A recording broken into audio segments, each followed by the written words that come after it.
नमस्कार, मैं प्रशांत कौशिक संवाद इंडिया के मंच पर आप सभी का हार्दिक स्वागत करता हूं, हार्दिक अभिनंदन करता हूं, हार्दिक अभिवादन करता हूं।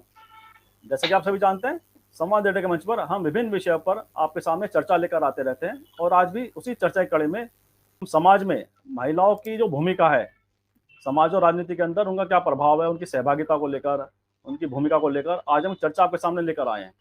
लेकिन चर्चा की शुरुआत से पहले हमारा आप सभी से आग्रह है कि अगर हम संवाद इंडिया चैनल अभी तक सब्सक्राइब नहीं किया है तो कृपया सब्सक्राइब कर दें, साथ ही बेल आइकन जरूर दबाएं जिससे संवाद इंडिया के अपडेट आपको समय से मिलते रहे। आज संवाद इंडिया के मंच पर आज की चर्चा में हमारे साथ बहुत ही वरिष्ठ जनों का पैनल जुड़ा हुआ है, जिनका विभिन्न वर्षों का सामाजिक कार्यों का अनुभव है, राजनीति को भी उन्होंने देखा है, उसका भी उन्होंने अनुभव है और साथ में पत्रकारिता जगत से जुड़कर उन्होंने राजनीति और समाज के सरोकारों को बहुत नजदीक से देखा है। तो ऐसे वरिष्ठ जनों का पैनल आज हमारे साथ है।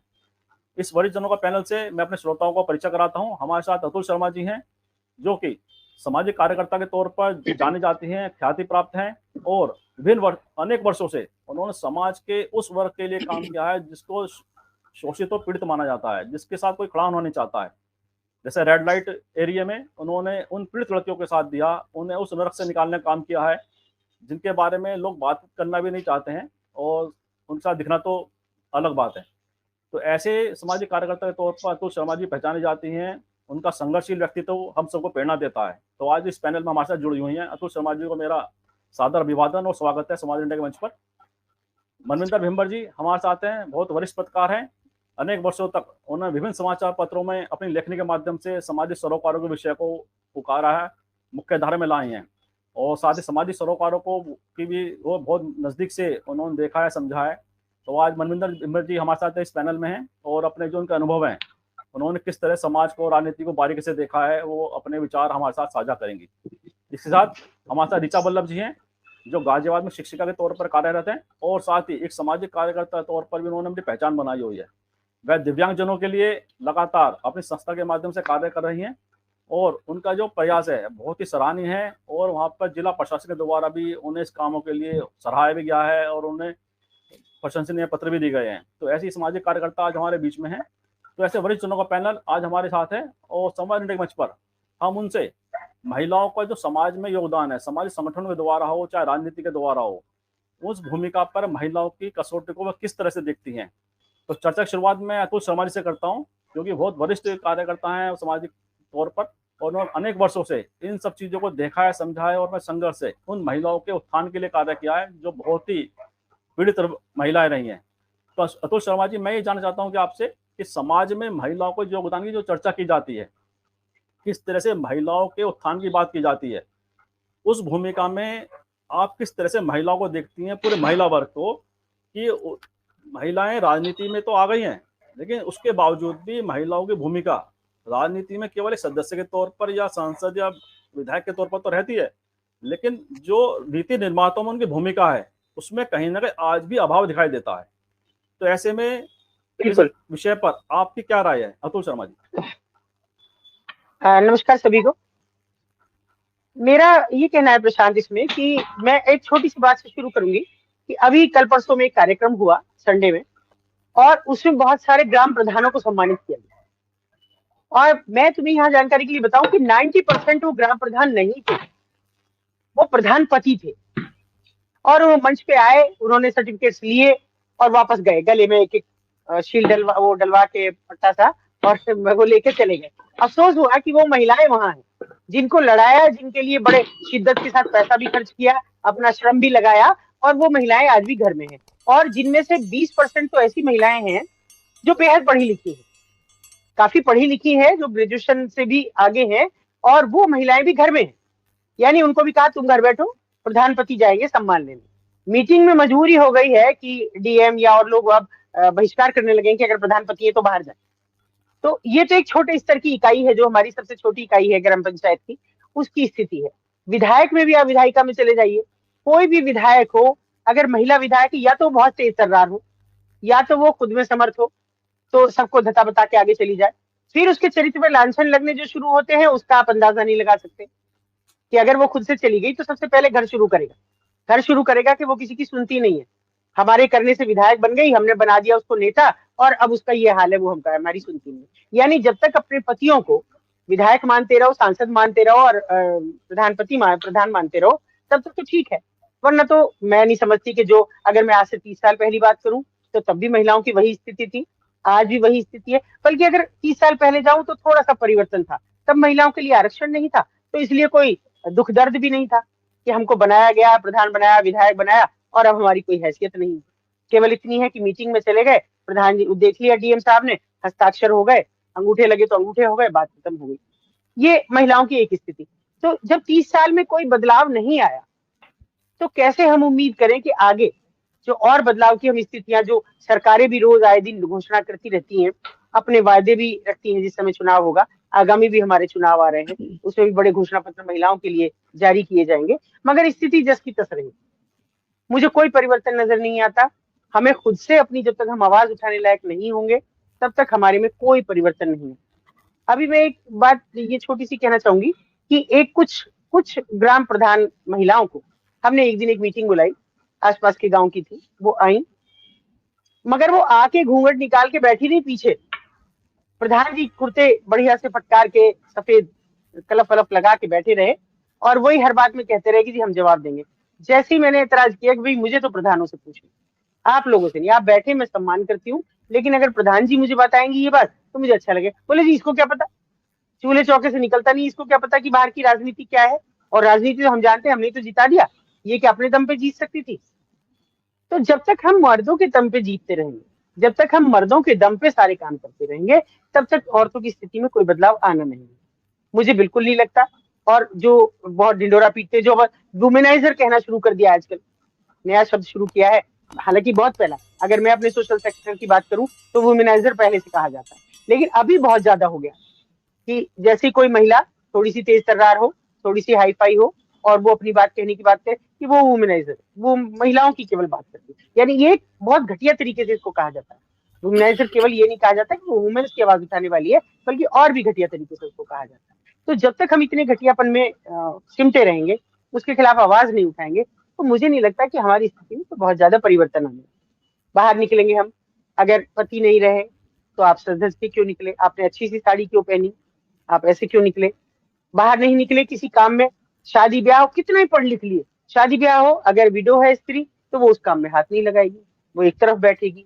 कोई और सामाजिक संस्कार है तो उसमें महिला नहीं जाएगी। तो मुझे समझ नहीं आता कि कहाँ महिलाओं की स्थिति में सुधार है। इससे अच्छा तो अगर मैं कहूँ कि उन महिलाओं की जो रेड लाइट एरिया की महिलाएं हैं, उनकी स्थिति में बहुत सुधार है, क्यों अपनी आवाज तो उठा रही है। उनको अगर ना कहना है किसी को तो ना कहना, उन्हें कहना है कि नहीं, ना तुम्हारा पैसा चाहिए, ना तुम पास आने वाली चाहिए, तो नहीं चाहिए। और हम क्या है, जो आम महिलाएं हैं, उनकी कोई स्थिति में परिवर्तन नहीं है। और मुझे अफसोस भी होता है ये कहने में कि अगर हम इसी ढर्रे पे चलते रहे तो आगे भी हमें कोई और परिवर्तन शायद नजर ना। प्रशांत जी जी, बहुत ही महत्वपूर्ण बात बताई आपने कि जिस तरह से इतने सालों के बाद भी महिलाओं को वो हक और अधिकार राजनीति में नहीं प्राप्त हो रहे हैं। अगर जमीनी स्तर पर बात करें, चाहे वो ग्राम प्रधान हो या ब्लॉक बीडीसी सदस्य हो, उनके पति जो हैं वो ही आज भी बैठकों में बैठते हैं और अपने जो फैसलों से ही अपने उसको प्रभावित करते हैं। इसी कड़ी में मैं ऋचा जी के पास जाता हूँ, क्योंकि वे भी सामाजिक कार्यकर्ता के तौर पर कार्य कर रही हैं और लगातार दिव्यांगजनों के लिए अपने संस्था के द्वारा वो विभिन्न तरह के कार्यक्रम आयोजित कर रहे हो, शिक्षा के संबंधित हो, चाहे उनके सशक्तिकरण के लिए हो। तो ऋचा जी, जैसे अतुल जी ने कहा कि आज भी विभिन्न तरह के संघर्ष महिलाओं के जीवन में है, तो आपने सामाजिक कार्यकर्ता के तौर पर किस तरह से उन्हें देखा है और क्या समझा है कि आपका जो अनुभव है कि आपके जो सामाजिक कार्य हैं उसमें महिला होने के नाते क्या बाधाएं आपने महसूस की हैं? तो ये जो विषय है इस पे मतलब आपकी क्या राय है, आप क्या समझती हैं ऋचा जी? जी, थैंक यू प्रशांत जी। और मैम ने जो भी टॉपिक्स रखे, जो भी पॉइंट्स रेज किए, वो बहुत ही संवेदनशील है। हमारे जो एक क्लियर पिक्चर है समाज की, वो उन्होंने दिखाई। और मैं आपकी, जो आपने मुझसे प्रश्न किया है कि समस्याएं हमेशा आती हैं, और चाहे वो महिला हो, पुरुष हो, बालक हो, हर किसी के रास्ते में परेशानियां आती हैं। एक महिला होने के नाते इतनी सारी परेशानियां आपने जैसे अभी हमें दिखाई कि घर से निकलने में ही, घर से पहला कदम जब एक औरत बाहर निकालती है अपने अपनी अस्तित्व को पहचानने के लिए, एक माँ, एक बहन, एक वाइफ के अलावा उसका अपना अस्तित्व क्या है वो जानने के लिए, तो उसको कई तरीके के परेशानियों का सामना करना पड़ता है। और समाज के मैं एक ऐसे वर्ग से जुड़ी हूँ जो शारीरिक या मानसिक रूप से पूर्णतः जो है स्वस्थ नहीं है। वहां ईश्वर ने जब वहां पर हमें सब कुछ दिया है, सोचने के लिए, देखने के लिए, 2 हाथ दिए हैं, बट वहां पर वो लोग ऐसे हैं जिनके पास में शारीरिक और ये हमारे पास वो कहीं ना कहीं उस वर्ग को मैं आगे बढ़ाना चाहती हूँ, मुख्य धारा से जोड़ना चाहती हूँ, जिसे हमारे प्रधानमंत्री जी ने दिव्यांगता नाम दिया है। तो जहाँ एक दिव्यांग मैं औरत की बात करती हूँ, लेडी की बात करती हूँ, जब वो समाज में आती है तो उसके लिए जो परेशानियां हैं, आज मैं आपको बता में बयान कर सकती कि वो किस किस रूप का सामना करती है। आपको प्रूफ करने के लिए कि वो दिव्यांग है, ये कहने के लिए ही उसे की आवश्यकता होती है। और आप विश्वास नहीं करेंगे, हासिल करने में उसका आधा जीवन निकल जाता है। जो मैं इस अपने एनजीओ के थ्रू इस समाज के इस अंग से जुड़ी, तब मैंने जाना कि मैं दिव्यांग हूँ। ये मुझे दिखाना, एक पत्र मुझे दिखाएगा कि मैं कितने प्रतिशत दिव्यांग हूँ, ठीक है, उसको पाने में ही सालों बीत जाते हैं। तो हमने जब इसी को पहचाना और इसी के लिए हमने गाजियाबाद में काम करना शुरू किया, और मैं कहूंगी समाज में परिवर्तन आया। आज गाजियाबाद जिले में करीबन हम 800 लोगों के, जिसे दिव्यांगता प्रमाण पत्र और यूडीआईडी कार्ड के नाम से जाना जाता है, जो दिव्यांग लोगों को दिया जाता है उनकी पहचान हेतु, तो आज हमने गाजियाबाद में करीबन 800 से लेके 900 के बीच में दिव्यांगता प्रमाण पत्र और यूडीआईडी कार्ड हम बनवा चुके हैं, जिसमें आप बिलीव नहीं करेंगे कि हमारे 40% उसमें जो कार्ड है वो हमारे महिला वर्ग के हैं। तो हमने महिला वर्ग को पहला ये उनका जब दिलवाया कि आपको ये यूडीआईडी कार्ड मिल गया है, और उसके बारे में उनको उसकी जो मिलने वाली उससे सुविधाएं हैं उनसे जब जागरूक कराया, तो आप एक उस समय उन लोगों का, अगर मेरे पास संभव होता कि मैं आपको समय पे ले जा पाती, तो जो एक विश्वास उनके अंदर झलका कि हाँ हम भी हैं और हम भी समाज में खड़े हो सकते हैं, ये जानना उन लेडीज के लिए एक बहुत बड़ा अचीवमेंट था। और आज के समय में हमारे सामने बहुत सारी ऐसी प्रतिभाएं निकल कर आई हैं उन लेडीज में, जो कि खेल के माध्यम से आगे आ रही हैं। आप मेरठ से देखिए, आपके यहाँ से फातिमा जी इतना खेल में दिव्यांग होते हुए रोज उनका आज न्यूज़पेपर में आ रहा है, कितना नाम उन्होंने रोशन किया है। और फातिमा जी ने कितनी सारी जो ऑब्स्टिकल थे वो पार करते हुए आगे बढ़ी हैं। तो निसंदेह परिवर्तन आ रहा है, और परिवर्तन मैं ये बहुत ही प्राउडली कह सकती हूँ कि हम जैसी लेडीज ही मिलकर ये परिवर्तन ला रही हैं, जो समाज के हर रूप को जान चुकी हैं, जो जान रही हैं। और तभी आज सर आप ही के माध्यम से हम यहाँ सक्षम हुए हैं इस प्लेटफॉर्म पर ये शब्द कहने के लिए, और कोई हमें सुन सकता है, ये भी सशक्तिकरण का ही पार्ट है। तो अगर नारी सशक्तिकरण हो रहा है, बिल्कुल धीरे धीरे मैं देख रही हूँ कि ग्राफ ग्रेजुअली सही पर ग्राफ बढ़ रहा है। और आज एक बड़ा महिला वर्ग हमने गाजियाबाद में स्ट्रांगली मैं कह सकती हूँ कि हमने खड़ा किया है, जो हमारे एनजीओ में ही 50% लेडीज हैं जो हर क्षेत्र को कवर कर रही हैं। और जब एक औरत घर से बाहर निकलती है काम करने के लिए, तो सपोर्ट के लिए उनके पास में, जब तक उनके घर वाले उनको सपोर्ट ना करें, अगर मुझे मेरी मदर इन लॉ सपोर्ट नहीं करती, तो शायद मैं घर से निकलकर एक शिक्षिका का रूप या एक समाज सेवी का रूप नहीं अपना सकती थी, मैं उसको पूरी तरीके से फुलफिल नहीं कर सकती थी। तो जब एक औरत को सपोर्ट करती है, तभी देश मजबूत होता है। तो मैंने तो ये सुना है और ये बचपन से समझा है कि समाज सेवा भी अपने घर से ही शुरू होती है। तो जब घर स्ट्रांग होगा तो हम समाज को भी स्ट्रांग करेंगे, और नारी ही नारी को स्ट्रांग बनाती है। Thank you. बहुत अच्छा विश्लेषण किया आपने, बहुत स्पष्ट तरीके से आपने अपनी बात रखी। और मैं अब मनविंदर जी के पास जाता हूँ, क्योंकि मनविंदर जी का जो अनुभव है पत्रकारिता क्षेत्र में बड़ा अनेक वर्षों का है, और उन्होंने हर तरह के जो कार्यकर्ता हैं, जो समाज से जुड़े हुए हैं और राजनीति से जुड़े हुए हों या विभिन्न संगठनों से जुड़े हुए हों, उनको बड़ा नज़दीक से देखा और चुनाव को भी उन्होंने बड़ा कवर किया है। तो ऐसे में जो उनका अनुभव है, दोनों सब्जेक्ट पे उनका अनुभव है, राजनीति और सामाजिक क्षेत्र में। तो इसलिए मैं मनविंदर से ये पूछना चाहूँगा, जैसे आपने अतुल जी को सुना, ऋचा जी को सुना कि उन्होंने अपनी काबिलियत से अपनी पहचान बनाई समाज के अंदर, और लेकिन आज भी जैसे अतुल जी ने कहा कि राजनीति में आज भी वो जो ग्रास रूट पे जो जैसे प्रधान का उन्होंने उदाहरण दिया, तो आज भी महिलाओं को वो उचित सम्मान देने में पुरुष मानसिकता कहीं ना कहीं हिचकती है, और जो सम्मान महिलाओं के कार्यों को उनके सशक्तिकरण के लिए देना चाहिए, आज भी वह विश्वास पुरुष समाज देने में कहीं ना कहीं आनाकानी बरतता है। ऐसे में आपका जो अनुभव रहा है पत्रकार के तौर पर, आप क्या महसूस करती हैं, आपका क्या दृष्टिकोण है? मनविंदर जी। थैंक यू प्रशांत जी, बहुत ही अच्छा आपने सवाल मुझसे किया है। अगर मैं एक लाइन में कहूँ तो हम महिलाएं अगर कुछ पाना चाहती हैं तो हम उसके लिए कोशिश करती हैं। जैसे कि अतुल जी ने कहा कि ग्राम प्रधान के पति वहाँ खड़े थे, तो ये उन महिलाओं की भी कमजोरी है। और रही बात प्रधान पतियों की, तो ये तो शुरू से रहा है कि पुरुष जो है महिलाओं को दबा के रखने में ही अपने आप को मर्द कहलाने में खुशी महसूस करता है। लेकिन अगर आपने राजनीति की बात की है, तो राजनीति में मैं देखती हूँ कि इस समय जो हमारी संसद है, इसमें महिलाओं की संख्या कुल जो है 10.5% है। और अगर स्टेट की असेंबली पे नज़र आप दौड़ाइएगा तो वहाँ और भी ज़्यादा स्थिति खराब है। वहाँ पे उनका जो नेतृत्व है मात्र 9% है। और हैरानगी होती है ये सोच करके कि आज़ादी के 75 साल बीत जाने के बाद भी लोकसभा में महिलाओं का रिप्रेजेंटेशन जो है सिर्फ 10% है, इससे ज़्यादा बढ़ ही नहीं रहा है। हालांकि हम सब ने देखा है, इंदिरा जी को देखा है, हमने सुषमा स्वराज को देखा है, तो इनसे ये भी पता चलता है कि ठीक है, हर आप ये कह सकते हैं कि हर औरत इंदिरा गांधी नहीं हो सकती, सुषमा स्वराज नहीं हो सकती, लेकिन औरतों को ये तो देखना चाहिए कि इन लोगों ने अपने आप को इस्टेब्लिश खुद किया, इनके पीछे कोई हाथ नहीं था। इंदिरा जी के लिए एक बार आप कह सकते हैं कि इनके पीछे इनका परिवार था, लेकिन सुषमा स्वराज जी को देखिए, and lot of the womens जो है अपने बल पे खड़ी हुई हैं, उन्होंने अपना नाम बनाया है। और अतुल जी ने एक बहुत अच्छी बात कही कि औरतें अपने अंदर ना कहने की या हाँ कहने की जो है एक गट्स उनमें होना चाहिए।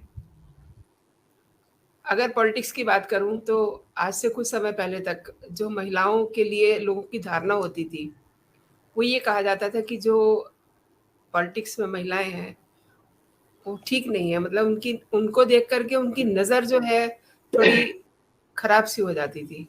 यानी कि मतलब उनका या तो कहीं कैरेक्टर खराब होगा या तो उनके पीछे कोई पुरुष होगा। अपवाद हर जगह होते हैं, लेकिन मैं ये मानती हूँ कि महिलाएं अगर आगे पहुंची हैं, अगर आज हम इस प्लेटफॉर्म पे बात कर रहे हैं, आपने हमें अतुल जी को, ऋचा जी को इस काबिल समझा कि हम अपनी बात रखें, आपके सवालों का जवाब दें, तो इसका मतलब हम कहीं ना कहीं आगे बढ़ रहे हैं ना। और रही बात राजनीति में, जैसे मैंने आपको बताया, तो अगर हम देखें कि इसमें महिलाओं की संख्या कम है, या फिर वही बात कि ग्राम प्रधान जो एक छोटी इकाई होती है, उसके लिए कुछ क्राइटेरिया होना चाहिए कि वो पढ़ी लिखी हों, तभी वो अपने आप को ग्राम प्रधान कहलवा सकेंगी, नहीं तो फिर उनके पति जो है वही प्रधानी करेंगे। शिक्षा का रोल बहुत बड़ा है, और केवल राजनीति के लिए ही नहीं, हर जगह के लिए। आप ऋचा जी ने बात करी थी घर से हम चैरिटी शुरू करते हैं। अब आप देखिए, हम सुबह किसी भी घर में सबसे पहले महिला उठ करके बाहर का दरवाज़ा खोलती है, उसके बाद वो अखबार उठाती है, उसके बाद वो दूध लेती है। कौन सा पुरुष ये काम करता है? और अगर ये काम महिला ना करे तो शायद से जो है फिर आप देखिए पुरुषों का क्या हाल हो जाएगा। और एक बात मैं हमेशा, जब भी मुझे कहीं अपनी बात कहने का मौका मिलता है, तो मैं ये ज़रूर कहती हूँ कि हम महिलाओं ने पुरुषों के साथ रहना सीखा है। क्यों अतुल जी? लेकिन पुरुषों बिल्कुल ने महिलाओं के साथ रहना नहीं नहीं सीखा। सीखा, उनके साथ काम करना नहीं सीखा। वो जैसे थे, नहीं, जैसे उनकी माँ ने उनको पैदा किया, वो वैसे के वैसे ही हैं, बिल्कुल अभी भी वैसे ही हैं, और शायद मुझे लगता है कि बिल्कुल ऐसे ही रहेंगे वो। क्योंकि हम अपने बेटों को ये बिल्कुल बताते ही नहीं है कि आपको बाहर निकल के औरतों की इज्जत करनी है, आपको कैसे बिहेव करना है, हम ये बताते ही नहीं है। हम सारी ऊर्जा अपनी बेटी पे लगा देते हैं कि तुम्हें ये नहीं करना, तुम्हें वो नहीं करना, तुम्हें उससे नहीं बात करनी, तुम्हें बिल्कुल उसको फोन नहीं करना। हम अपने बेटे को नहीं कहते हैं। तो उसके लिए ये स्थिति, ये जो हमारी सोच है, ये भी बहुत ज्यादा जिम्मेदार है। जी, प्रशांत। बिल्कुल सही कहा। सोच सोच की बड़ा रोल है, सोच ही बड़ी ज़िम्मेदार है। मैं अतुल जी के पास जाता हूँ, क्योंकि उन्होंने समाज को, राजनीति को बड़े नज़दीक से देखा है। अनेक वर्षों का उनका अनुभव है कि सामाजिक कार्यकर्ता के तौर पर, और राजनीति को भी समझने का उनका एक अपना नज़रिया है। तो जैसे कि महिलाओं को राजीव गांधी जी के कार्यकाल में, जब राजीव गांधी प्रधानमंत्री थे, तो उनको जिला उसमें पंचायत में आरक्षण दिया गया था। और उसके बाद तमाम तरह की बातें हमेशा उठती रही कि उन्हें लोकसभा में भी आरक्षण दिया जाए, विधानसभा में आरक्षण दिया जाए। तमाम तरह की बातें होती रही, हर राजनीतिक दल बातें करता रहा। उसके बावजूद भी लोकसभा में, विधानसभा में उन्हें वह आरक्षण नहीं मिल पाया। जबकि महिला सांसद भी रही हैं, आज भी विद्यमान है महिला सांसद भी, लेकिन महिला सांसद उस बात को कभी प्रमुखता से नहीं उठाती हैं। तो इसका मतलब ये जो उसका नेतृत्व है, उसके सामने महिला सांसद आज भी अपनी बात प्रमुखता से रहने में कहीं ना कहीं शायद कमजोर महसूस करती हैं अपने को। इसके पीछे क्या कारण है? देखिए, दो बात है प्रशांत की। एक तो हम जाके बैठ गए एक जगह, एक पद पे चले गए, उसके बाद हम सोचते औरतों की मैं बात करती हूँ, शायद मर्द तो खींच के ले भी आए किसी को, लेकिन औरतें औरतों की सबसे बड़ी दुश्मन है। वो कहेंगी दुनिया जाए भाड़ में, मेरे पास अपना पद है, इसको सुरक्षित ले जाऊं 5 साल, बाकी मैं ज्यादा किसी के चक्कर में पड़ूंगी नहीं। ये तो एक हमारी सोच है, मैं इससे इंकार नहीं करती। लेकिन इसके अलावा जो सबसे बड़ी हमारी खामी है वो ये है कि जब हम किसी पद पे पहुंच जाते हैं, अपने निजी प्रयत्न से, अपनी निजी प्रतिभा से, या लोगों के सपोर्ट से, दोनों ही बातें, कि परिवार, जैसे अभी ऋचा जी ने कहा कि मेरी सासू माँ ने मुझे सपोर्ट किया, बात बिल्कुल ठीक है, मगर क्यों? आखिर सपोर्ट की हमें क्यों जरूरत पड़ती है? क्या मर्द सपोर्ट मांगते हैं? मर्द कभी पूछते हैं कि अम्मा मुझे आज राजनीति ज्वाइन करनी है, क्या कर लूं? या पत्नी से पूछते हैं कि भाई मुझे राजनीति ज्वाइन करनी है, क्या कर लूं? ऐसा पूछते हैं? नहीं पूछते। उन्हें जो करना है, बाद में आके बताएंगे भाई ऐसा कर लिया हमने, एक पार्टी ज्वाइन कर ली है, अब इसमें ये पद हो गया, या कुछ दिन बाद हो जाएगा, या फिर हम कुछ और करने जा रहे हैं। तो कहीं भी हमारी सहमति, इवन माँ की भी कोई सहमति कहीं आती नहीं है। माँ ने नहीं सिखाया, बिल्कुल ठीक बात है कि हम बच्चों को, लड़कों को कहते ही नहीं कि भाई तुम कभी कभी शेयर भी करो, हमारी इज्जत भी करो। इज्जत करते हैं, जितना दिखावा है उतनी इज्जत होती है। उसके बाद वो इज्जत कहाँ चली जाती है, जब वृद्धावस्था में आ जाते हैं, वो भी आप सबके सामने है, वो कहीं इंकार नहीं है। मगर हमारी जो सबसे कमी है, जो एक नारी होने के नाते में बात करूंगी, कि जैसे मैं कहूँ कि मैंने जिस एरिया में काम शुरू किया, अब नेचुरली प्रशांत है सामने, तो मायका भी वहीं, ससुराल भी 10 कदम पे वहीं। तो अच्छे काम करने के लिए मुझे नहीं लगता कभी सपोर्ट की जरूरत थी। मैंने बिल्कुल अकेले शुरू किया। जिस वक्त, मनविंदर जी तो बहुत सारी घटनाओं की गवाह है कि मैंने जिस वक्त शुरू किया, बिल्कुल अकेले शुरू किया।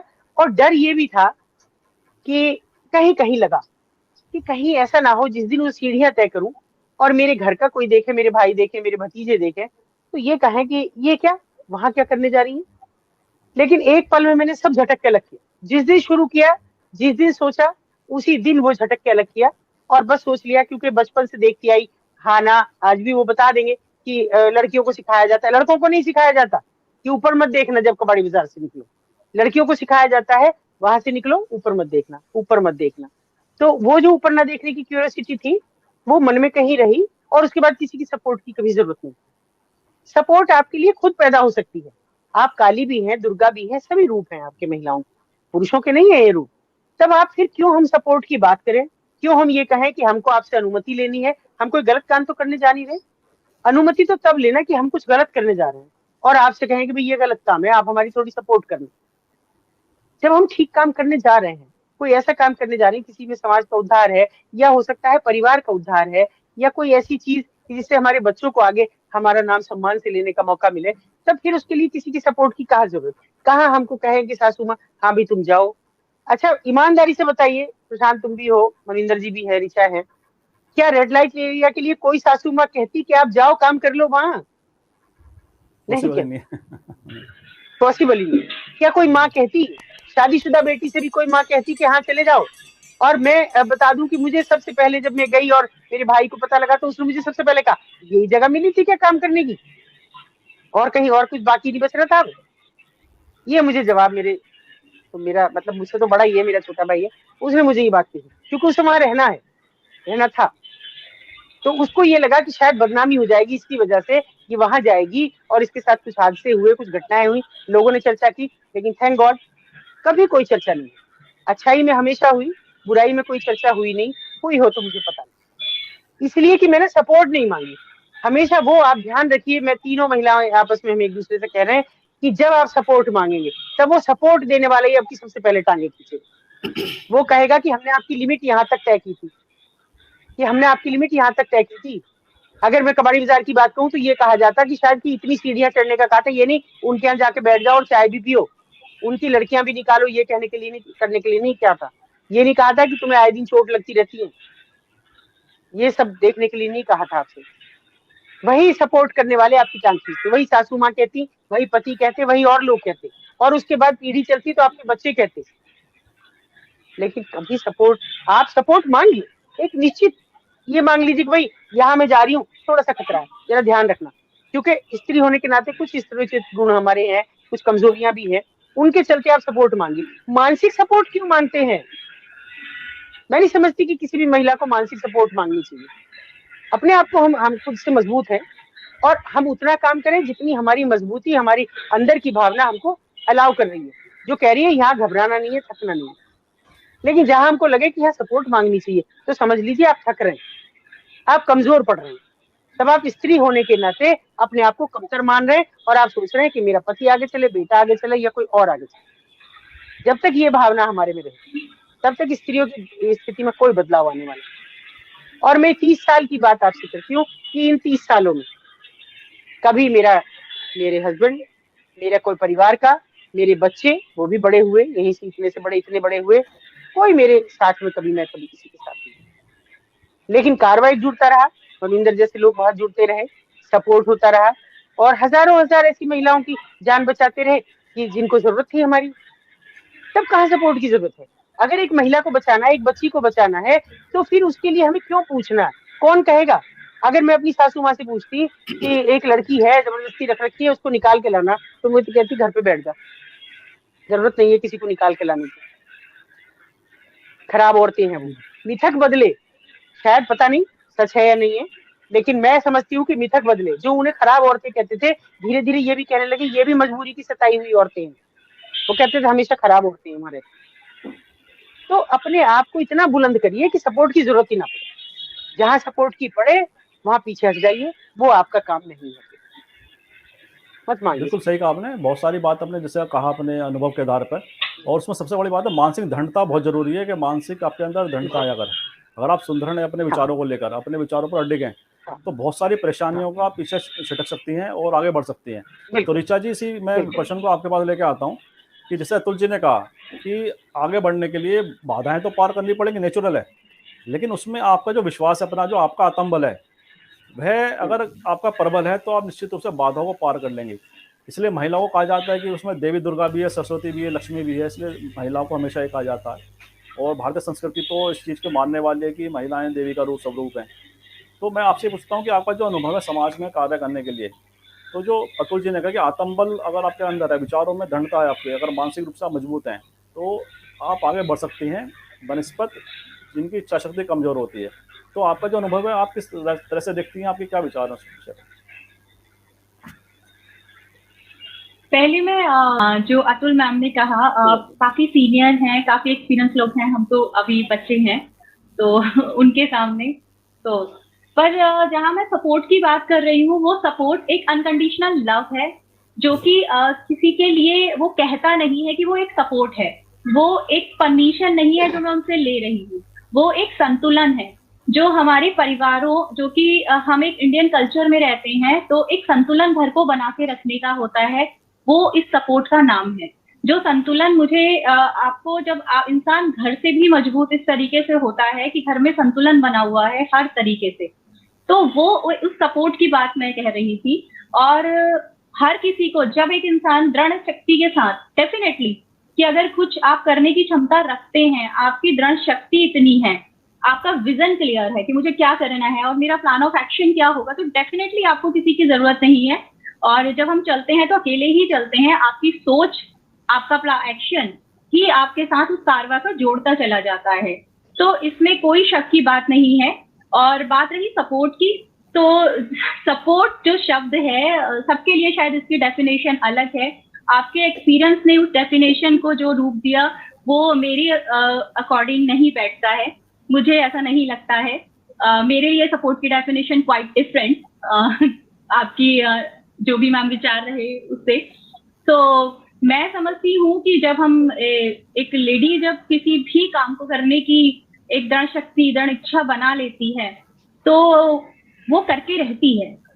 वास्तव में ही उसमें सभी देवियों के रूप हैं, हम में सभी क्षमताएं, हम जन्म देने वाली हैं। हम जब किसी का जन्म दे सकती हैं तो उससे बड़ी एक ईश्वर ने हमें क्या शक्ति दी है, आप बताइए।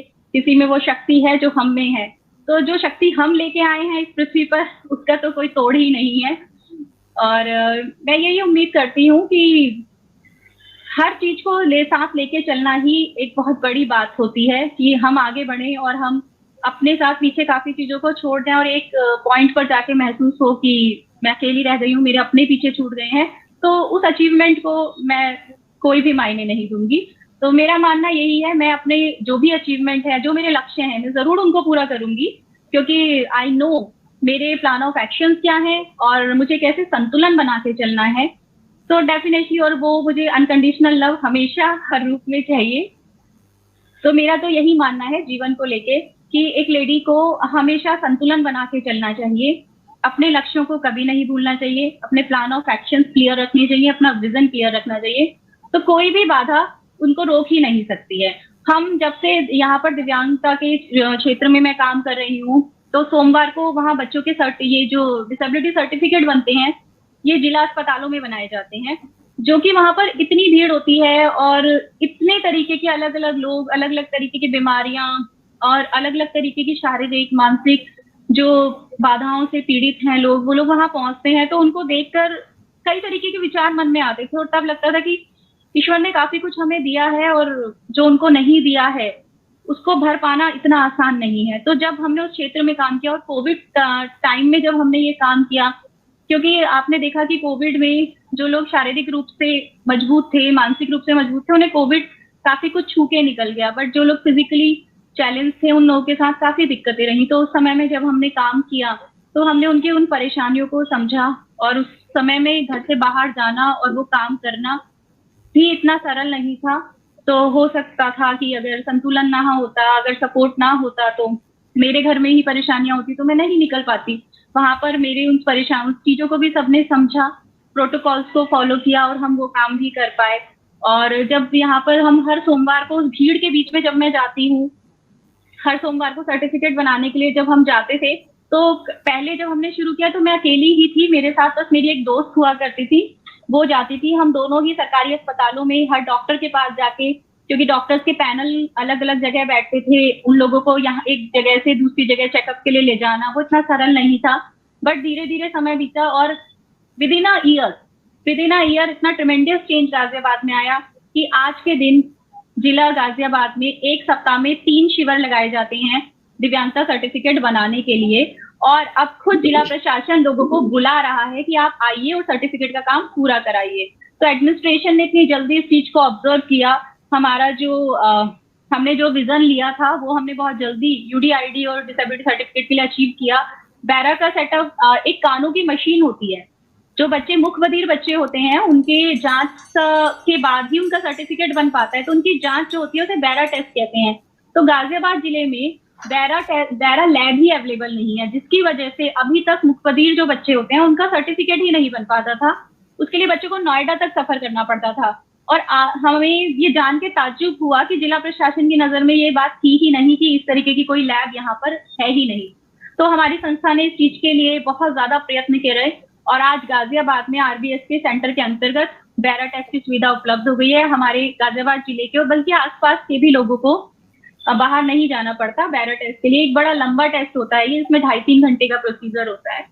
तो एक विजन हम लेके चले थे छोटा सा, हमें कठिनाइयां दिखती गई, हमने परेशानियों के हल निकाले और आज हमारे साथ संस्था में करीबन 300-350 लोग जुड़ चुके हैं। तो विजन क्लियर हो तो आप कुछ भी कर सकते हैं। जब हम चले थे तब नहीं पता था कि क्या करना है, बस ये एक मन में था कि कुछ ऐसा करना है जो लोगों का दुख दर्द कम कर सके, किसी को हम सपोर्ट कर सके, आधार से अधिकार दे सके। So I am very much clear about it and I hope कि जो विजन लेके चले हैं वो भविष्य में जरूर कंप्लीट करेंगे। Thank you so much. बहुत ही अच्छी बात बताई आपने कि आपने किस तरह से कार्य किया है और मूकबधिर बच्चों के लिए आपने जो प्रयास करे वाकई में वो आपके लिए प्रशंसनीय है। और जैसा आपने बताया था कि महिलाओं के लिए भी जो दिव्यांग जनों को सर्टिफिकेट में 40% महिलाएं थी, ये बड़ा कार्य है। इसी मैं प्रश्न को मनविंदर जी के पास जाता हूँ लेकर, क्योंकि उन्होंने बड़े नज़दीक से इन सब चीज़ों को देखा है पत्रकारिता के क्षेत्र में कार्यरत रहने के बाद होने के नाते। तो जैसे ऋचा जी ने, अतुल जी ने, मनविंदर जी कहा, अपने अनुभव उन्होंने हमसे साझा किए, किस तरह का उन्होंने जो कार्य किया, किस तरह से आगे बढ़े कार्य करते हुए और किस तरह से लोगों को सपोर्ट मिला है, संघर्ष भी क्या है। या अतुल जी ने कहा कि अगर जब वो सीढ़ियाँ की बात करते थे, उस पर चढ़ने की बात होती थी, तो बहुत सारे मन में ये सवाल भी थे, कोई देख लेगा तो क्या कहेगा। उसके बावजूद भी उन्होंने अपने आत्मविश्वास के द्वारा वो मंजिलें प्राप्त की और लड़कों को वहाँ से निकाला। इसी प्रकार ऋचा जी ने अपने अनुभव बताया कि किस तरह से उन्होंने मूकबधिर बच्चों के लिए प्रयास किए। आज वो लैब गाजियाबाद में स्थापित भी हुई है, जो बच्चों को आज मदद मिल पा रही है, मूकबधिर बच्चों को। और महिलाओं के लिए भी 40% महिलाएं थी दिव्यांगजनों में, जो उन्होंने बताया। तो ऐसी महिलाएं जब हमारे सामने आती हैं, तो ये तो निश्चित रूप से प्रेरणा तो मिलती है कि इन्होंने अपने योगदान से समाज में मुकाम हासिल किया है और समाज के जो पीड़ित वर्ग था, चाहे वो असाध्य बीमारी के द्वारा हो या किसी अन्य दूसरे जो कुरीतियाँ समाज की उसके द्वारा वो पीड़ित हो, ऐसे लोगों में जब वो काम करते हैं तो एक संदेश भी ज़्यादा समाज में। और ये भी दिखता है कि महिला इतनी सशक्त है, अगर वो अपने विश्वास को आगे लेकर आगे बढ़े तो निश्चित रूप से बहुत सारी चीज़ों को वो दूर कर सकती है। तो इसमें आपका क्या अनुभव है कि अगर आप क्या समझते हैं कि महिलाओं को ज़्यादा से ज़्यादा अगर अवसर मिलें, ज़्यादा से ज़्यादा ना मौके मिलें काम करने के और आगे बढ़ने के, तो महिलाएं समाज का जो स्वरूप है, जो कुरीतियाँ इसमें दिखाई देती हैं, हिंसा महिलाओं के प्रति दिखाई देती है, क्या उसमें बदलाव आ सकता है? मनविंदर जी। जी प्रशांत जी, आपके सवाल ने मुझे थोड़ा सा फ्लैशबैक में झांकने को मजबूर कर दिया है। मैं अगर अपनी बात करूं, जैसा कि अतुल जी ने भी बात की सीढ़ियाँ चढ़ने की, तो उन सीढ़ियों पे मैंने एक ब्लॉग लिखा था। वो एक अलग बात है, कभी उस पर चर्चा करेंगे। और ऋचा जी ने भी अपनी जर्नी को थोड़ा सा छू करके ये बताने की कोशिश की कि किस तरीके से उन्होंने अपने रास्ते पे सफलता हासिल की। तो मैं जब थोड़ा पीछे मुड़ के देखती हूँ, तो मैं ऐसे परिवार से आती हूँ जहाँ पर अ, जो मैगजीन है वो भी पढ़ने की इजाज़त नहीं होती थी। केवल स्टडी बुक्स जो हैं वही हमारे बाबूजी हमको पढ़ने के लिए कहा करते थे। और अंदर से मेरी बड़ी ख्वाहिश होती थी कि मैं सब कुछ पढूँ। लेकिन जैसे ही मैं कोई किताब खरीद के लाती थी, कोई मैगज़ीन खरीद के लाती थी, तो मेरे फ़ादर उसको, मतलब मुझे पता ही नहीं चलता था कि वो बुक कहाँ गई। और अचानक एक दिन मेरे सामने मेरे बाबूजी अपना बॉक्स खोलते हैं, तो मैं देखती हूँ कि वो सारी बुक्स जो है उनके बक्से के अंदर रखी हुई हैं। अब मैं अपने आप को रोक नहीं पाती और मैं मम्मी से बोलती हूँ कि मैं जो किताबें ला रही थी वो बाबूजी अपने बॉक्स में क्यों रख रहे थे? मुझे क्यों नहीं पढ़ने को दे रहे थे? तो मेरी माँ ने मुझको समझा दिया कि तुम्हारी अभी पढ़ने की उम्र है, ये सब जो मैगज़ीन्स हैं, उसे तुम्हें पढ़ के क्या करना, तुम अपनी जो स्टडी बुक्स हैं उनको पढ़ो।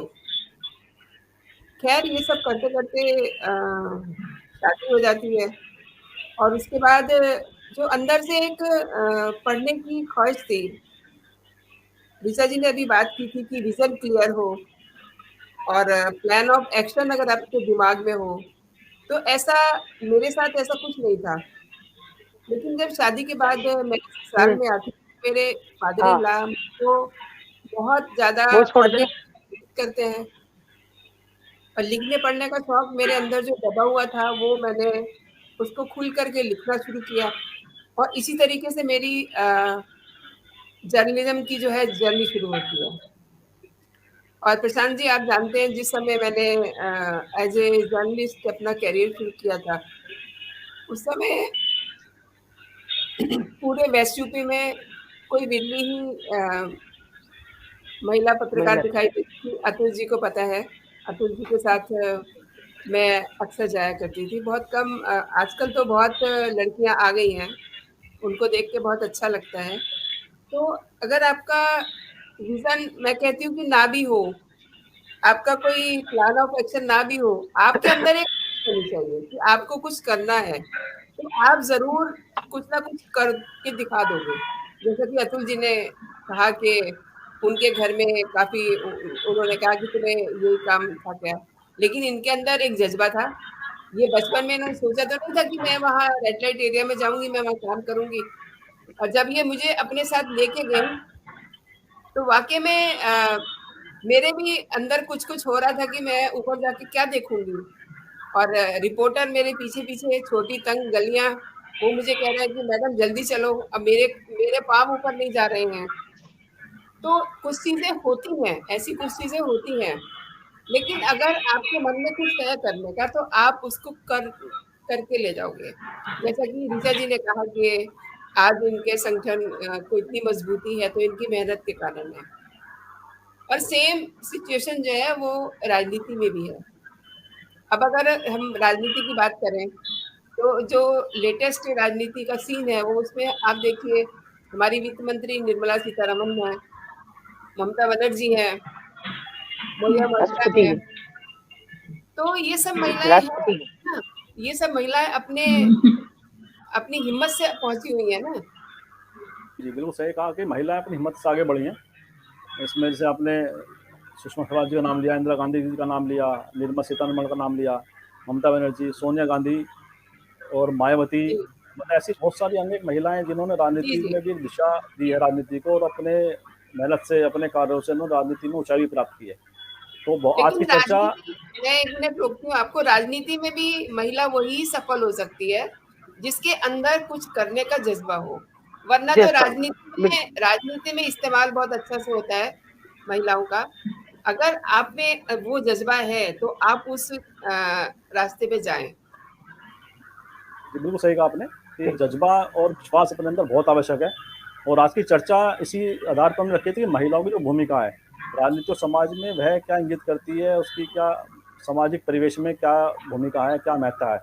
और आज की चर्चा में बहुत ही अच्छी चर्चा हमारे दर्शकों के लिए मैं समझता हूँ रही होगी, क्योंकि अतुल शर्मा जी, ऋचा जी और मनविंदर जी ने अपने अनुभव हमसे साझा किए, और इस चर्चा को एक नया एक मुकाम उन्होंने दिया है कि इस महिला शक्ति को अगर ताकत दे दी जाए, उन्हें विश्वास दे दिया जाए समाज का, तो निश्चित रूप से समाज का स्वरूप बदल सकता है। समाज के अंदर जो कुरीतियाँ व्याप्त हैं, जो महिलाओं के प्रति हिंसा बढ़ रही है या उन्हें कमतर आंकने की सोच है समाज में, वो भी हम दूर कर सकते हैं।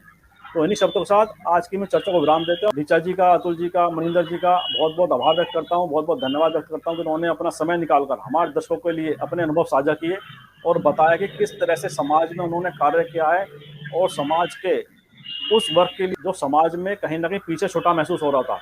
तो क्या ऐसी हो गया? महिलाएं हमारे लिए प्रेरणा स्रोत हैं। ऐसी महिलाओं के अगर मार्ग को उनसे सीखकर, उनके कार्यों से सीखकर हम आगे बढ़ें, तो निश्चित रूप से समाज के लिए हम सभी मिलजुल कर एक अच्छा काम कर सकते हैं, अच्छा मुकाम प्राप्त कर सकते हैं।